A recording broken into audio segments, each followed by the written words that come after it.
हरे कृष्ण हरि बोल। और आज हम श्रीमद् भागवतम के तृतीय स्कंद के छठे अध्याय में प्रवेश कर रहे हैं, जिसका शीर्षक है विश्व रूप की सृष्टि।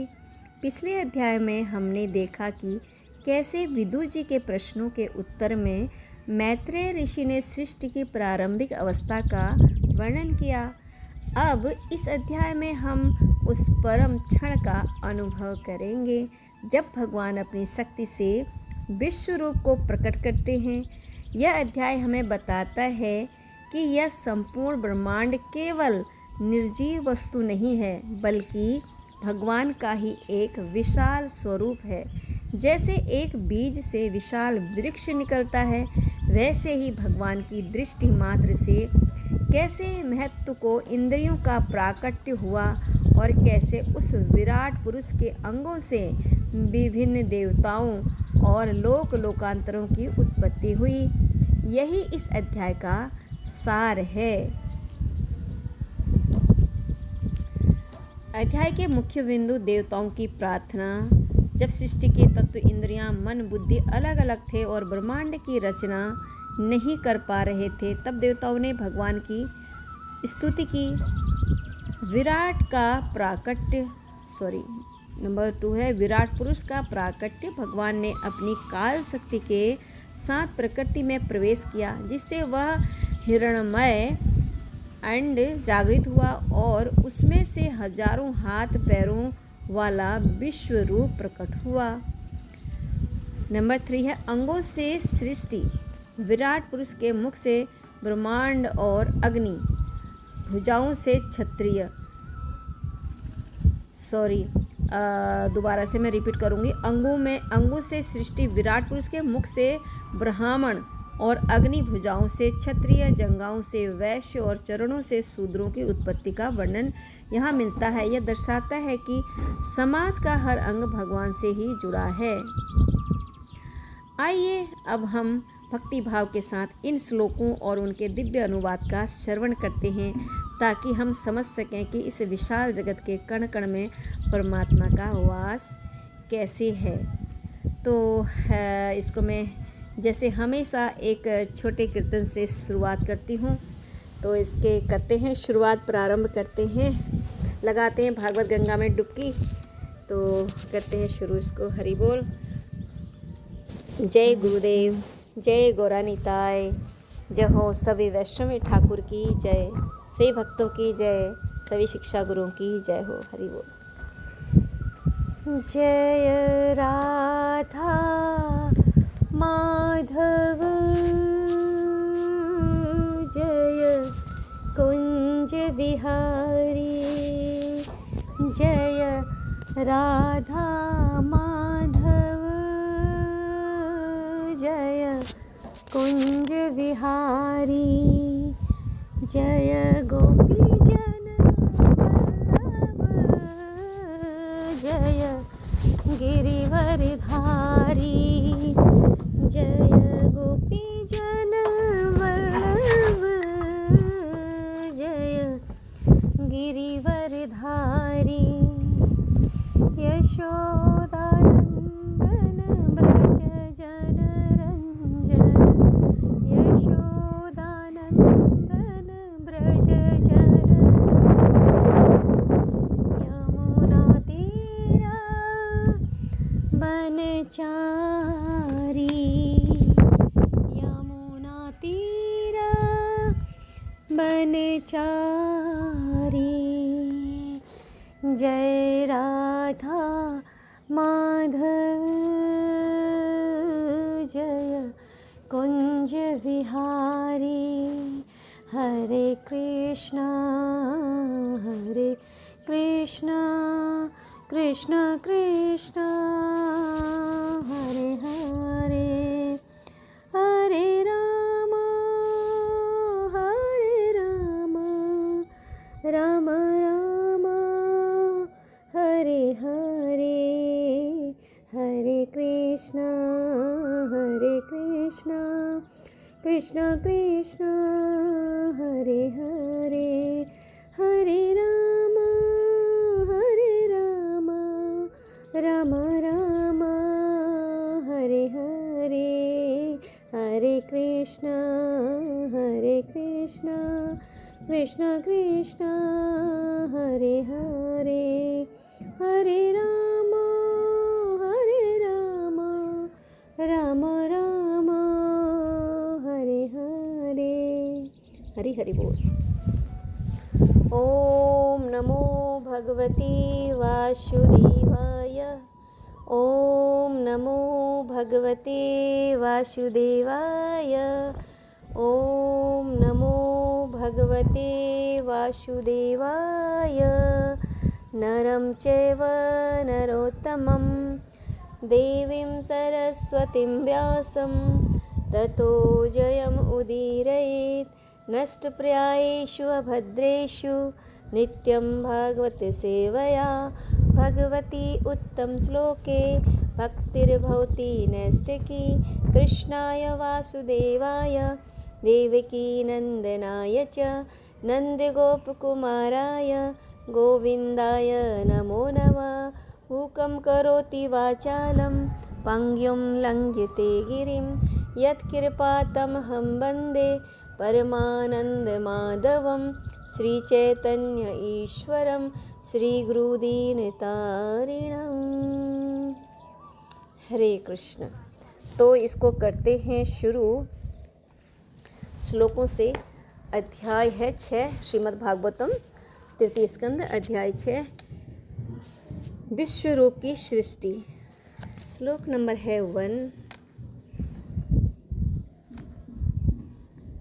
ऋषिरुवाच इति तासां स्वशक्तीनां सतीनां समतेयसः परसुप्तलोकतन्त्राणां निस्माम्य गतिमीश्वरः। श्री मैत्रेय मुनि ने कहा, इस तरह श्री भगवान ने महत तत्व जैसी अपनी शक्तियों के संयोग न होने के कारण विश्व के प्रगतिशील सृजनात्मक कार्यकलापों की रुकावट के विषय में सुना। श्लोक नंबर है 2। काल संज्ञाम तदा देवीं बिभ्रत शक्तिम उरुक्रमः त्रयविंशति तत्त्वानां गणं युगपत आविशत्। तब परम शक्तिशाली श्री भगवान ने अपनी बहिरंगी शक्ति देवी काली सहित 23 तत्वों के भीतर प्रवेश किया, क्योंकि वे ही विभिन्न प्रकार के तत्वों को सम्मिलित करती है। श्लोक नंबर है 3। सनुप्रविष्टः भगवान् चेष्टारूपेण तं गणं भिन्नं संयोजयाम आस सुक्तं कर्म प्रबोधयन्। इस तरह जब श्री भगवान अपनी शक्ति से तत्वों के भीतर प्रविष्ट हो गए तो सारे जीव जीवंत होकर विभिन्न कार्यों में उसी तरह लग गए जिस तरह कोई व्यक्ति निद्रा से जाकर अपने कार्य में लग जाता है। श्लोक नंबर है 4। परबुद्धकर्मा देवेन त्रयोविंशति को गणः प्रेरितो जन्यतस्वाभिर्मात्राभिरधिपुरुषम्। जब परम की इच्छा से 23 प्रमुख तत्वों को सक्रिय बना दिया गया तो श्री भगवान का विराट स्वरूप शरीर प्रकट हुआ। श्लोक नंबर है 5। परेण विशता स्वस्मिन् मात्राया विश्वश्रिकगणः चुक्षोभ अन्योन्यम् आसाघ यस्मिन् लोकाः चर अचराः। जो ही श्री भगवान ने अपने श्वास रूप में विश्व के सारे तत्वों में प्रवेश किया, त्यों ही वे विराट रूप में रूपांतरित हो गए, जिसमें सारे ग्रह मंडल और समस्त चर तथा अचर सृष्टियाँ टिकी हुई हैं। श्लोक नंबर है 6। हिरण्मयः सह पुरुषः सहस्र परिवत्सरान् अंडकोशे उवास अप्सु सर्वसत्व उपबृंहति। विराट पुरुष जो हिरणमय कहलाते हैं, ब्रह्मांड के जल में 1000 दैवी वर्षों तक रहे और सारे जीव उनके साथ शयन करते रहे। श्लोक नंबर है 7। स वे विश्वसृजां गर्भो देवकर्मात्मशक्तिमान्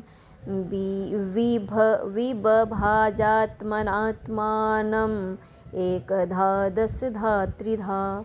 विराट रूप में महत तत्व की समग्र शक्ति ने स्वतः अपने को जीवों की चेतना, जीवन की क्रियाशीलता तथा आत्म पहचान के रूप में विभाजित कर लिया, जो 1, 10 तथा 3 में क्रमशः उपविभाजित हो गए। श्लोक नंबर है 8। ऐसा ही असेह सत्वानां आत्मा अंश परम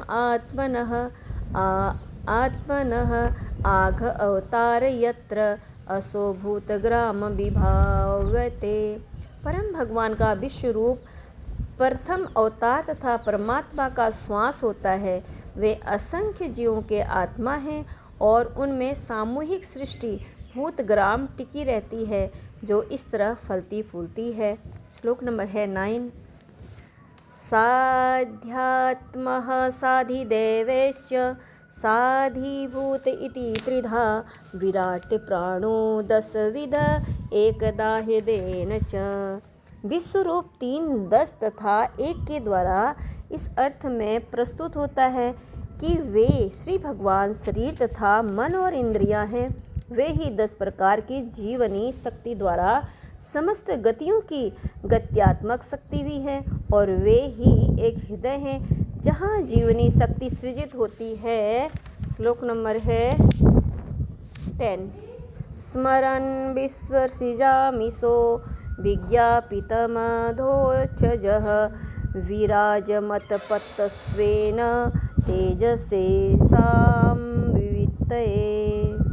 परम पुरुष इस विराट जगत की रचना का कार्यभार संभालने वाले समस्त देवताओं के परमात्मा हैं।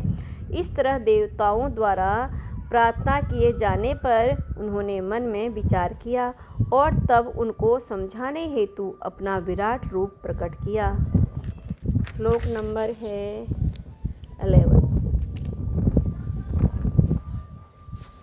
अथ तस्य अभितप्तस्य कतिधा आयतनानिह निर्भिदन्त देवानां तानि मे गदतः शृणु।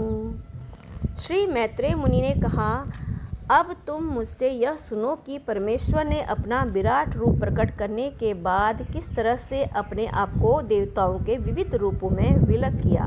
श्लोक नंबर है 12। तस्याग्नियाश्यं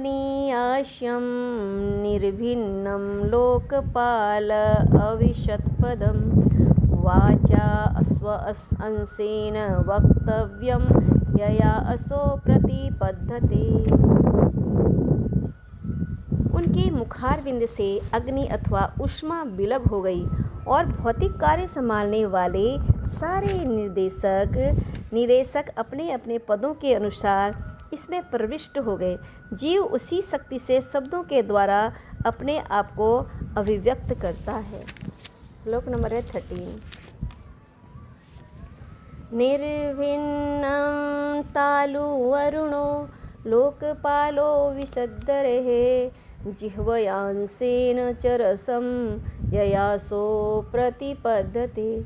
जब विराट रूप का तालु पृथक प्रकट हुआ तो ग्रह मंडलों में वायु का निर्देशक वरुण उसमें प्रविष्ट हुआ, जिससे जीव को अपनी जीभ से हर वस्तु का स्वाद लेने की सुविधा प्राप्त है। श्लोक नंबर है 14। निर्भिन्ने अश्विनो नासे विष्णोराविशतां पदं घ्राणेनांसेन गंधस्य प्रतिपत्तिर्यतो भवेत्। जब श्री भगवान के 2 नथुने पृथक प्रकट हुए तो दोनों अश्विनी कुमार उनके भीतर अपने अपने पदों पर प्रवेश कर गए। इसके फलस्वरूप जीव हर वस्तु की गंध सूंघ सकते हैं। हरे हरे हरे कृष्ण कृष्ण कृष्ण हरे हरे, हरे राम राम राम हरे हरे। श्लोक नंबर है 15। निर्विण्णे अचिणी त्वष्टा लोकपालो विशद्दिव्यो चक्षुषांसेन रूपाणां प्रतिपत्त्यर्थो भवेत्। तत्पश्चात श्री भगवान के विराट रूप की दो आँखें अलग से अभिव्यक्त हुई। प्रकाश का निर्देशक सूर्य दृष्टि के आंशिक प्रतिनिधित्व के साथ उनमें प्रविष्ट हुआ, जिससे जीव रूपों को देख सकते हैं। श्लोक नंबर है 16। निर्भिन्नान्यस्य चर्माणि लोकपालो नीलो विशत् प्राणिनाशेन संस्पर्श येनासो प्रतिपद्यते।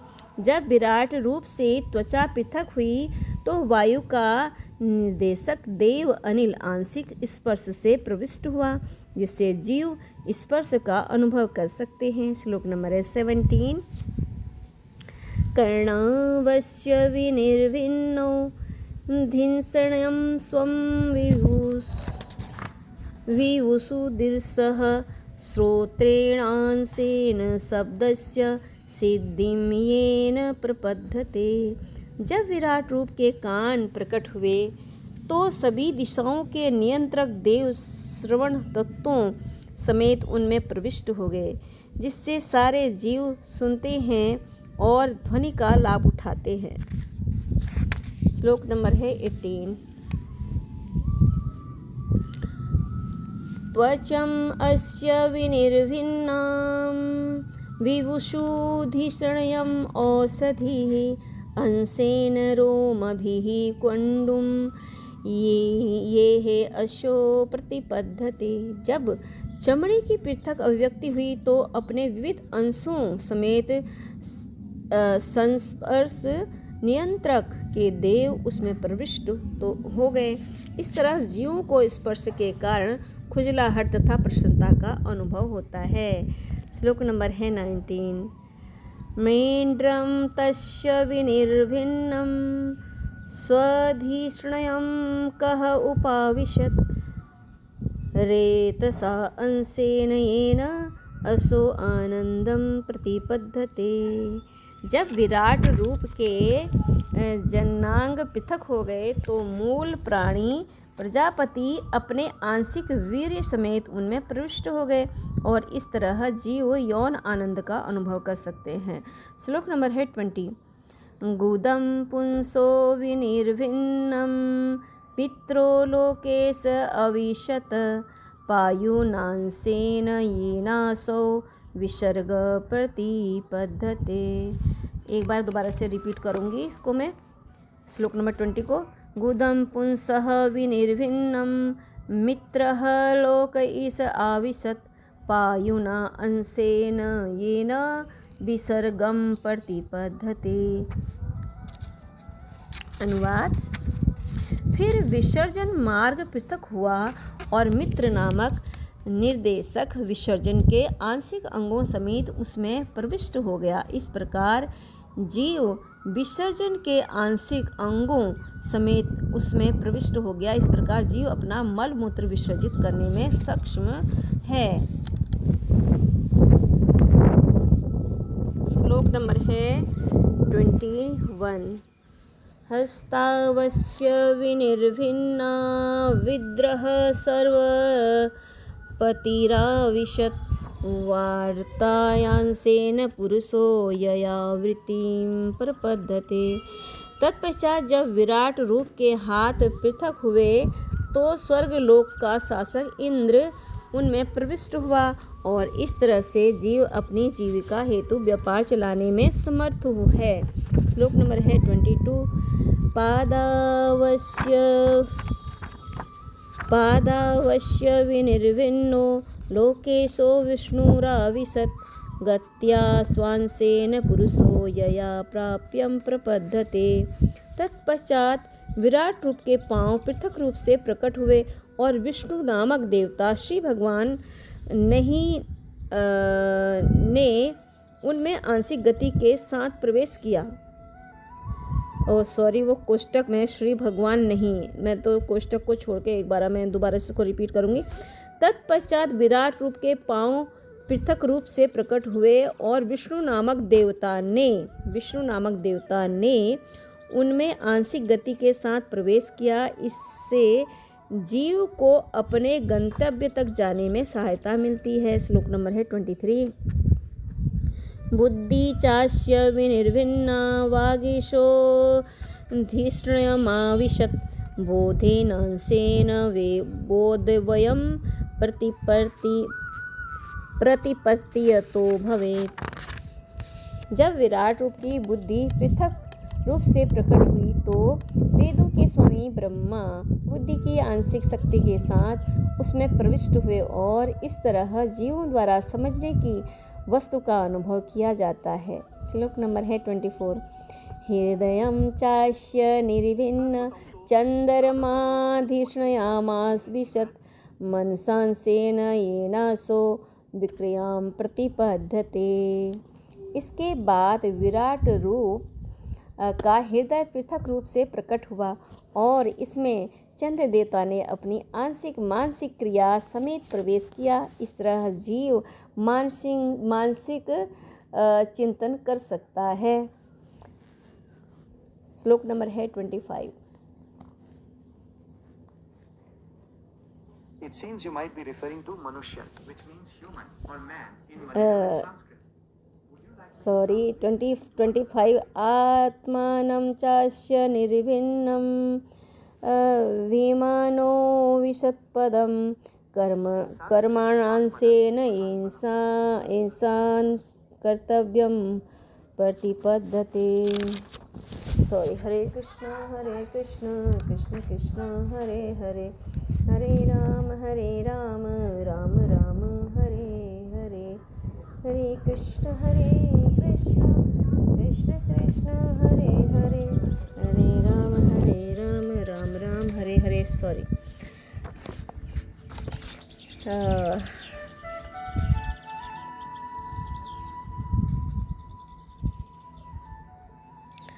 तो मैं दोबारा से ये जो है 25 से दोबारा से रिपीट करती हूँ। श्लोक थोड़ा सा बीच में डिस्टर्बेंस हुआ था मेरा।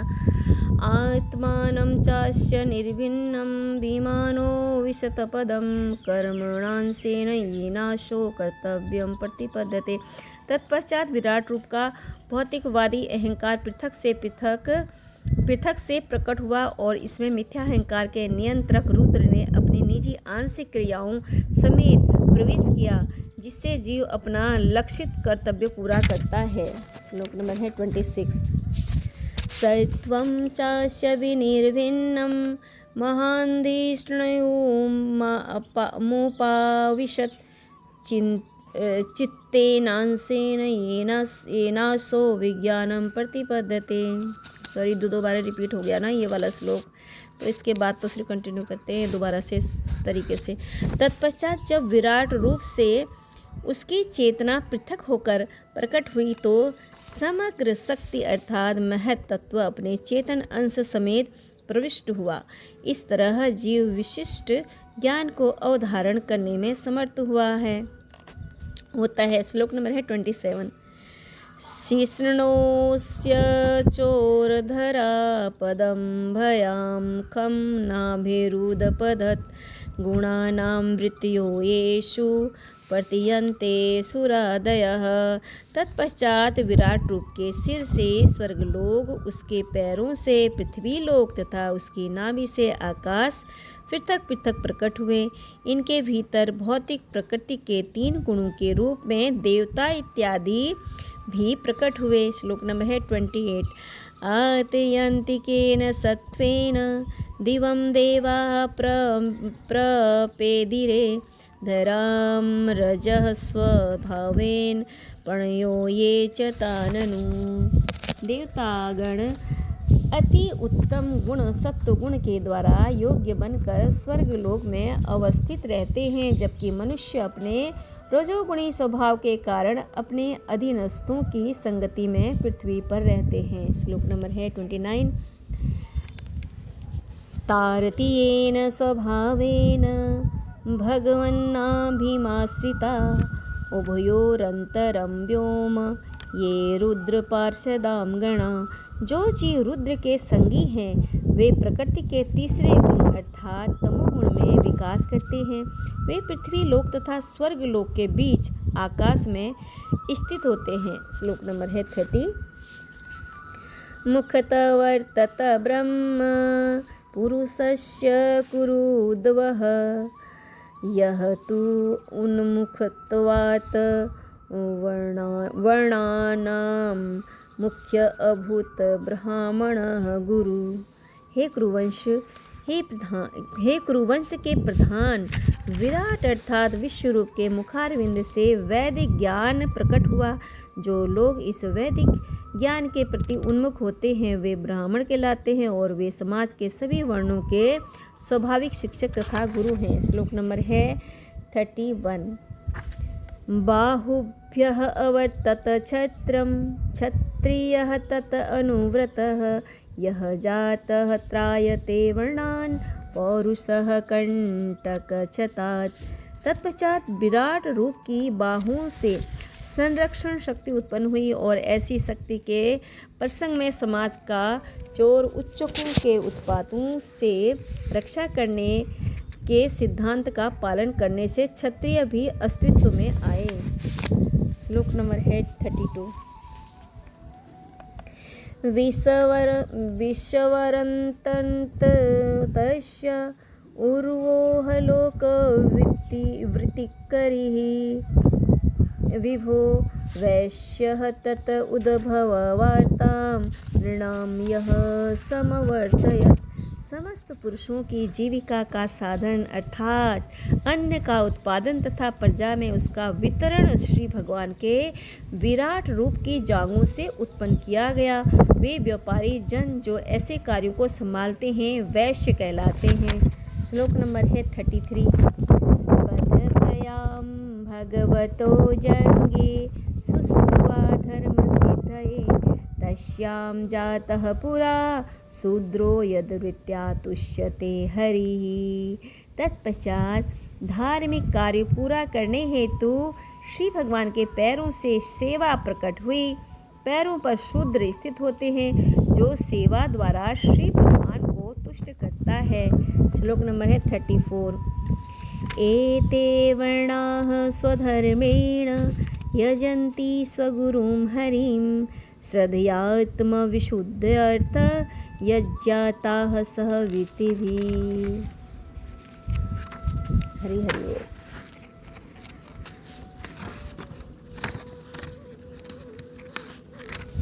ये भिन्न भिन्न समस्त सामाजिक विभाग अपने अपने वृत्तपरक कर्तव्यों तथा जीवन परिस्थितियों के साथ पूर्ण पुरुषोत्तम भगवान से उत्पन्न होते हैं। इस तरह अवध जीवन तथा आत्म साक्षात्कार के लिए मनुष्य को गुरु के निर्देशानुसार परम प्रभु की पूजा करनी होती है। श्लोक नंबर 35। एतच्चत भगवतः देवकर्म आत्मरूपिणा कः श्रद्धयात उपाकर्तुं योगमाया बल उदयम्। हे विदुर, पूर्ण पुरुषोत्तम भगवान की अंतरंगी शक्ति द्वारा प्रकट किए गए विराट रूप के दिव्य काल कर्म तथा शक्ति को भला कौन माप सकता है या उसका आकलन कर सकता है। श्लोक नंबर है 36। सॉरी, थोड़ा सा ना पेज बड़े जुड़े पड़े इसमें। श्लोक नंबर है 36। तथापि कृत्याम्यगं यथामति यथा श्रुतुं कृति हरे स्वाम सत्कर्तु गिरमण्याभिधासतिम्। अपनी असमर्थता के बावजूद मैं अपने गुरु से जो कुछ सुन सका हूँ तथा जितना आत्मसात कर सका हूँ उसे अवशुद्ध वाणी द्वारा श्री भगवान की महिमा के वर्णन में लगा रहा हूँ। अन्यथा मेरी वाक शक्ति अपवित्र बनी रहेगी। श्लोक नंबर है 37।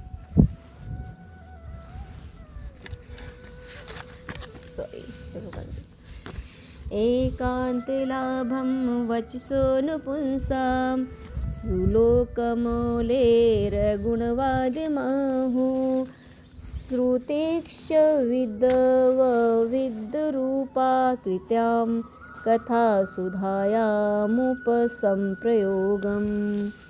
मानवता का सर्वोच्च सिद्ध पद लाभ पवित्र कर्ता के कार्यकलापों तथा महिमा की चर्चा में प्रवृत्त होना है। ऐसे कार्यकलाप महान विद्वान ऋषियों द्वारा इतनी सुंदरता से लिपिबद्ध हुए हैं कि कान का असली प्रयोजन उनके निकट रहने से ही पूरा हो जाता है। हरि हरि बोल। श्लोक नंबर है 38। आत्मनो वसीतो वस महिमा कविनादिना स्वंवत्सर सहस्रांत्रे धिया योगविकया। एक बार दोबारा से रिपीट करूँगी 38 श्लोक को। आत्मनः अवसितः वस महिमा कविना आदिना संवत्सर सहस्र अंते धिया योग विपक्या। हे पुत्र, आदि कवि ब्रह्मा 1000 दैवी वर्षों तक परिपक्व ध्यान के बाद केवल इतना जान पाए कि श्री भगवान की महिमा अचिंतनीय है।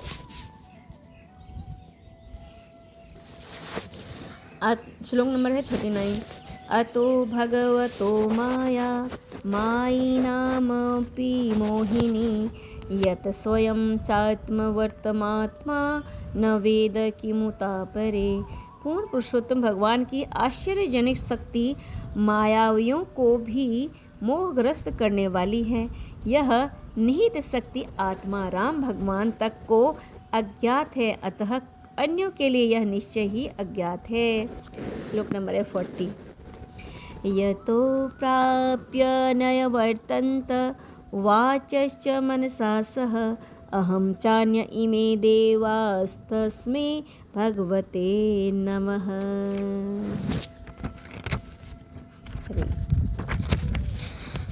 श्लोक का अनुवाद है। अपने अपने नियंत्रक देवों सहित शब्द, मन तथा अहंकार पूर्ण पुरुषोत्तम भगवान को जानने में असफल रहे हैं, अतः हमें विवेकपूर्ण उन्हें सादर नमस्कार करना ही योग्य है। इस प्रकार श्रीमद् भागवतम के तृतीय स्कंद के अंतर्गत विश्वरूप की सृष्टि नामक 6ठे अध्याय के भक्ति वेदांत तात्पर्य पूर्ण हुए। हरे कृष्ण कृष्ण कृष्ण हरे हरे, हरे राम राम हरे हरे, हरे कृष्ण कृष्ण कृष्ण हरे हरे, हरे राम राम राम हरे हरे। हरि हरि बोल। हरे कृष्ण।